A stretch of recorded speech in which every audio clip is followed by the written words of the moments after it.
সবারই টাইম সেন্সটা থাকা উচিত। অনেক সময় দেখা যায় যে অনেকে সিনসিয়ারলি আসার চেষ্টা করে কিন্তু অনেক সময় পেরে ওঠে না। সেটা এই বাংলাও যেমন ও বাংলাও তেমন। প্রথমে তো খুব সিরিয়াস, আমি সামনে বসে ভেবেছিলাম যে কি ব্যাপার, এত তুফান হচ্ছে কেন। দেশের সবচেয়ে বড় সুপারস্টারের একটা প্রশ্ন তুলে দিচ্ছেন আমার হাতে। আপনি যেই মোমেন্টে আমাকে প্রশ্নটা করেছেন সেই মোমেন্টটা, সেই ক্ষণটা, সেই সেকেন্ডটা আর কোনোদিন জীবনে পাবো না। তাই জন্য কি কাউকে দোষারোপ করা যায় ভাই? প্রেস কনফারেন্স যখন একটা আয়োজন করা হয়, এর আগের প্রেস কনফারেন্সও সেম ব্যাপারটা হয় যে আমি কিন্তু রেডি ফেডি হয়ে ঘরেই বসে থাকি। এবার সব কিছু তো আর আমার উপরে থাকে না। দেখেন, আপনি হয়তো টাইমে এসেছেন, এই যে আপনি যেমন বাঙালি, এখানে অনেক বাঙালিই আছে। সো অনেক বাঙালি কিন্তু টাইমলি আসে না। সে এই বাঙালিদের জন্যই অপেক্ষা করতে করতে করতে করতে আমি তো বারবার জিজ্ঞেস করি যে ভাই আমি কি আসবো আরেক বাঙালির কাছে। সেই বাঙালি আবার সেই বাঙালি আবার আমাকে বলে ভাই আরো কিছু বাঙালি বাকি আছে।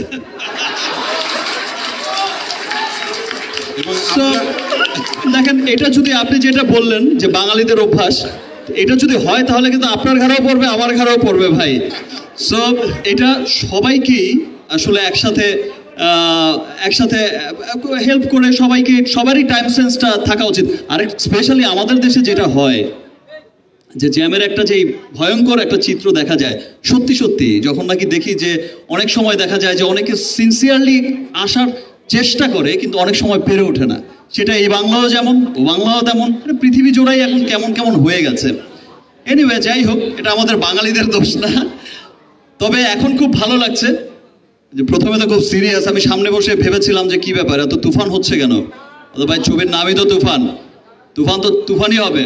আচ্ছা, বাট এখন খুব ভালো লাগছে। এখন মনে হচ্ছে ইয়েস, এটা হচ্ছে সিনেমারই প্রোগ্রাম।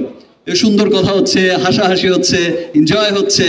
Thank you. এভাবেই আমাদের চলতে থাকবে, আমরা একসাথে কাঁধে কাঁধ মিলিয়ে। বাট আমি আবারও বলছি, কোনো কালো ছায়া কারো কখনো, শুধু আজ না, ইন ফিউচারেও কোনো কালো ছায়ার কথা না শুনে, কোনো রকম কোনো আজে বাজে মানুষের প্ররোচনায় না পড়ে ভালো বাংলা সিনেমাকে আমরা সকলেই সাপোর্ট করব। ভালো বাংলা সিনেমাকে আমরা পৃথিবীময় ছড়িয়ে দেব। Thank you. আমার মনে হয় সাকিব পুরো জিনিসটারই আনসার দিয়ে দিয়েছে। আর আমি আবার বলবো যে একজন রিপোর্টার ভাইয়ের হাতে অনেকটা দায়িত্ব থাকে। আজকে আপনি দাঁড়িয়ে আপনার দেশের সবচেয়ে বড় সুপারস্টারের একটা প্রশ্ন তুলে দিচ্ছেন আমার হাতে। সো এটা আমারও দায়িত্ব যে আমি এটাকে গুছিয়ে উত্তর দিই।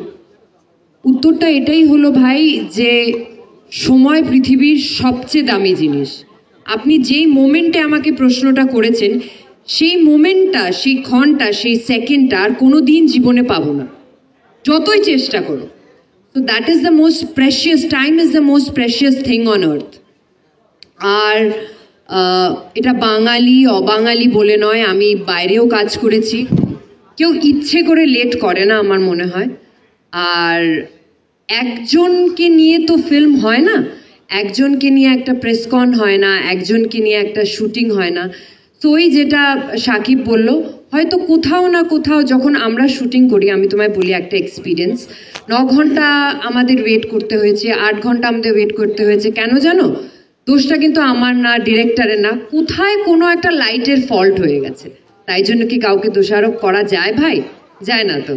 সো এটাই হলো ব্যাপার, সবাইকে মিলে একসাথে বাংলা ছবিকে এগিয়ে নিয়ে যেতে হবে। That's it. Thank you.